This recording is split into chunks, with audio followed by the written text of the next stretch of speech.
En ce temps-là, Jean le Baptiste entendit parler dans sa prison des œuvres réalisées par le Christ.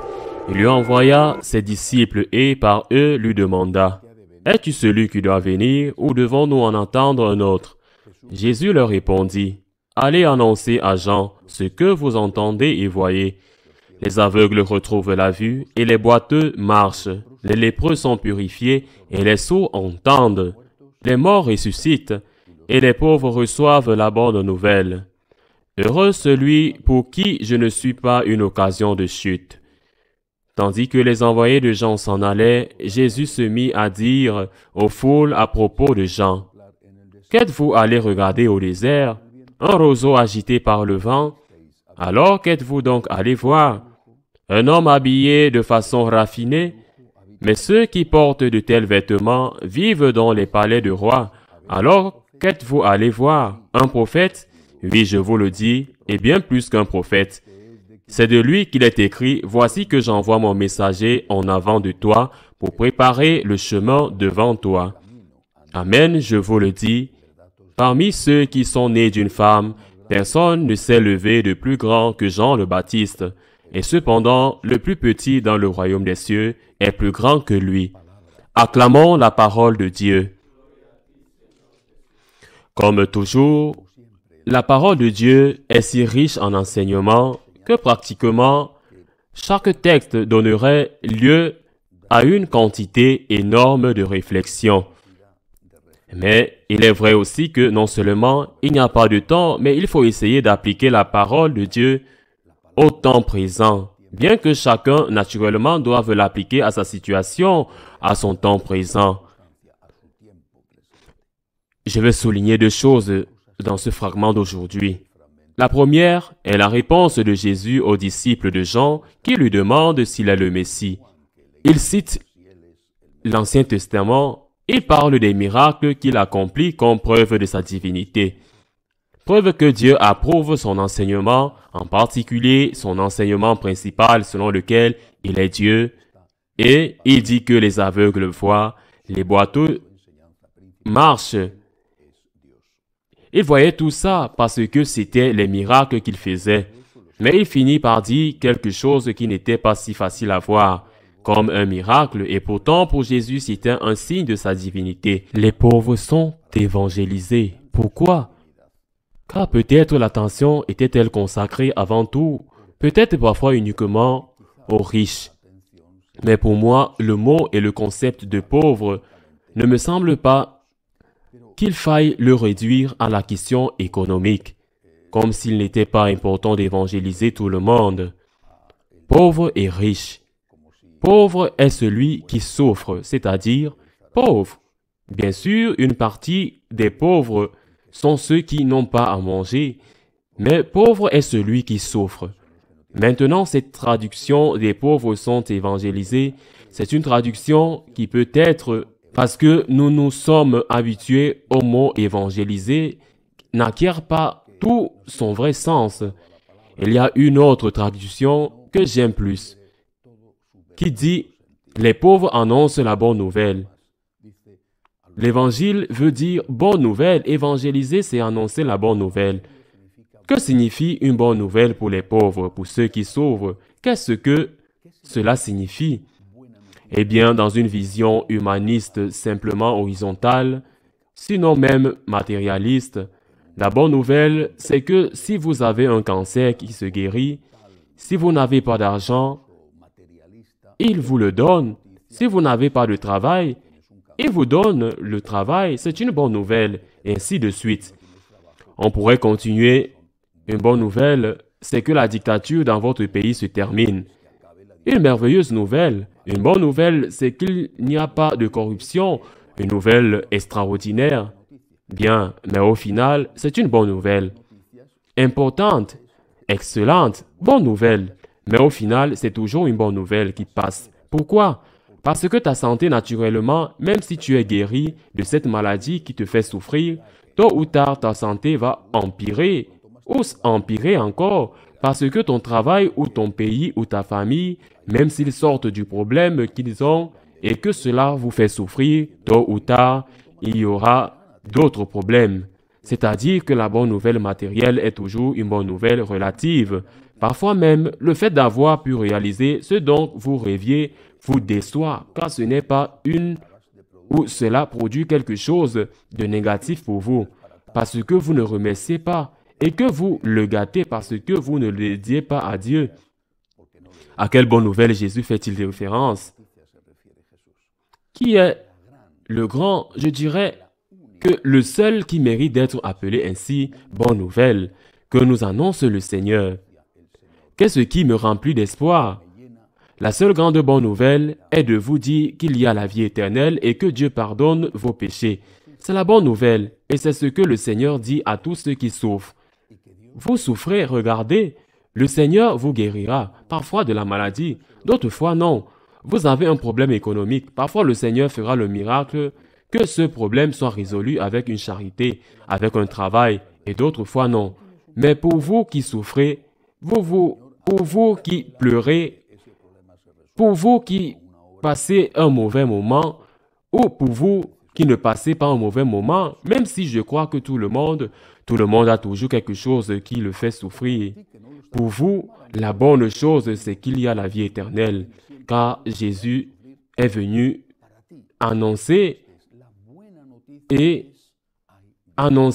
l'existence de la vie éternelle et à nous annoncer que pour entrer dans cette vie éternelle, nous pouvons compter sur la miséricorde divine. C'est la bonne nouvelle. Et le Seigneur le dit à tous ceux qui souffrent. Vous qui souffrez, il y a la vie éternelle. Ce n'est rien de plus qu'une mauvaise nuit dans une mauvaise auberge. Cela arrivera dans 1 an, dans 1 mois, dans 10 ans. Cela arrivera. Il y a la vie éternelle. Et pour pouvoir être dans cette vie éternelle, le Seigneur vous donne son infinie et divine et puissante miséricorde extraordinaire. Il y a le pardon pour nos péchés, car il vient que Jésus, qui est le Sauveur, le Rédempteur, le Libérateur, celui qui pardonne nos péchés, pardonne naturellement les péchés de celui qui veut être pardonné. Sinon, il ne peut pas vous forcer à celui qui dit « Seigneur, pardonne-moi ». Il pardonne à celui-là ses péchés. C'est la meilleure nouvelle.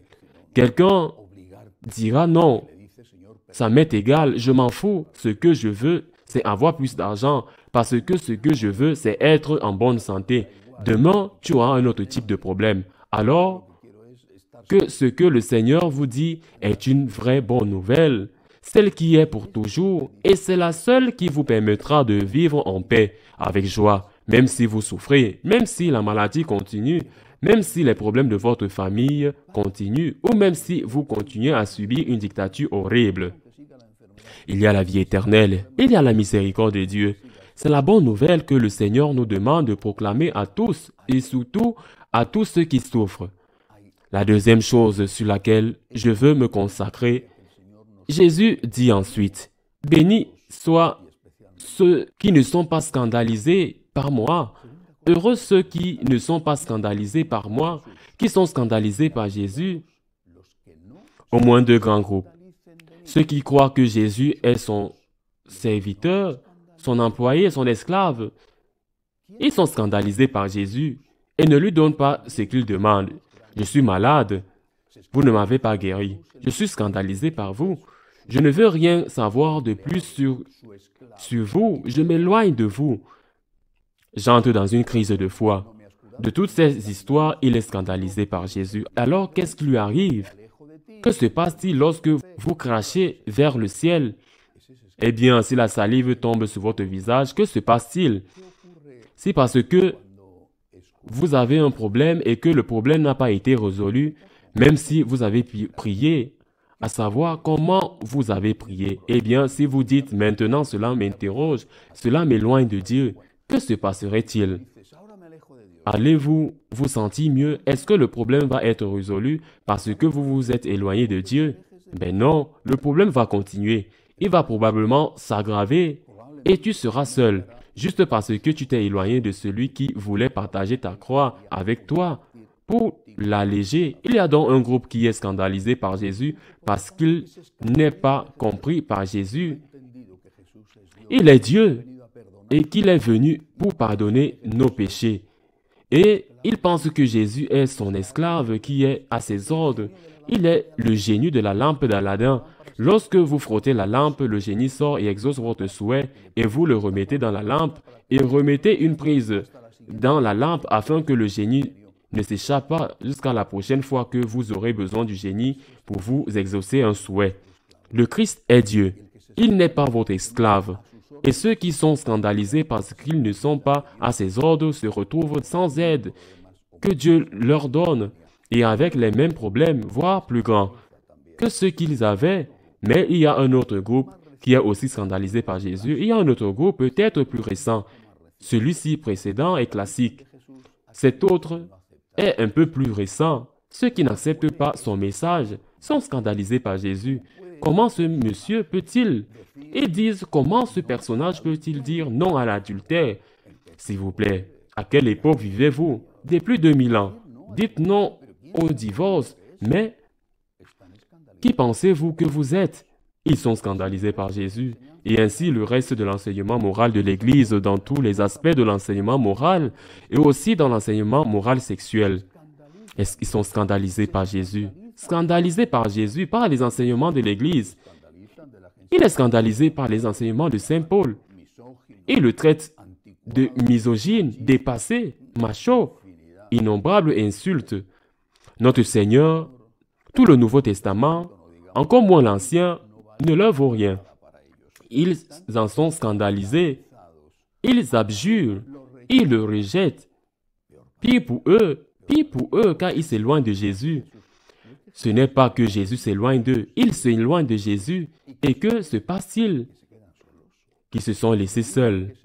Le même est celui qui se scandalise parce que ses désirs ne sont pas satisfaits. Celui qui se scandalise parce qu'il dit des choses qu'il n'aime pas entendre. Celui qui se scandalise parce que le Seigneur lui demande des choses qui lui sont difficiles à pratiquer. Et au lieu de dire, Seigneur, je suis un pauvre pécheur, aide-moi, pardonne-moi, donne-moi la force de recommencer, de passer un jour et un autre à recommencer continuellement. Au lieu de faire cela, ce qui est la position de l'humble publicain, ils se présentent comme des pharisiens qui se tiennent derrière et disent « Je ne suis pas un pécheur », simplement parce qu'ils ont effacé le concept de péché. Ils ont été scandalisés par le Christ. Alors, encore une fois, il y a l'espoir, la grande nouvelle, l'évangélisation. La seule nouvelle qui mérite le nom de grande nouvelle, c'est qu'il y a la vie éternelle, il y a l'espérance, il y a la miséricorde de Dieu. Et puis, je ne veux pas être scandalisé par Jésus. Qu'il soit scandalisé, je ne suis pas scandalisé par le Christ. Le Christ est Dieu et je ne suis pas Dieu. Le Christ est Dieu et j'accepte ce qu'il m'enseigne. Je l'accepte quand je le comprends et je l'accepte quand je ne le comprends pas. Parce qu'il est Dieu.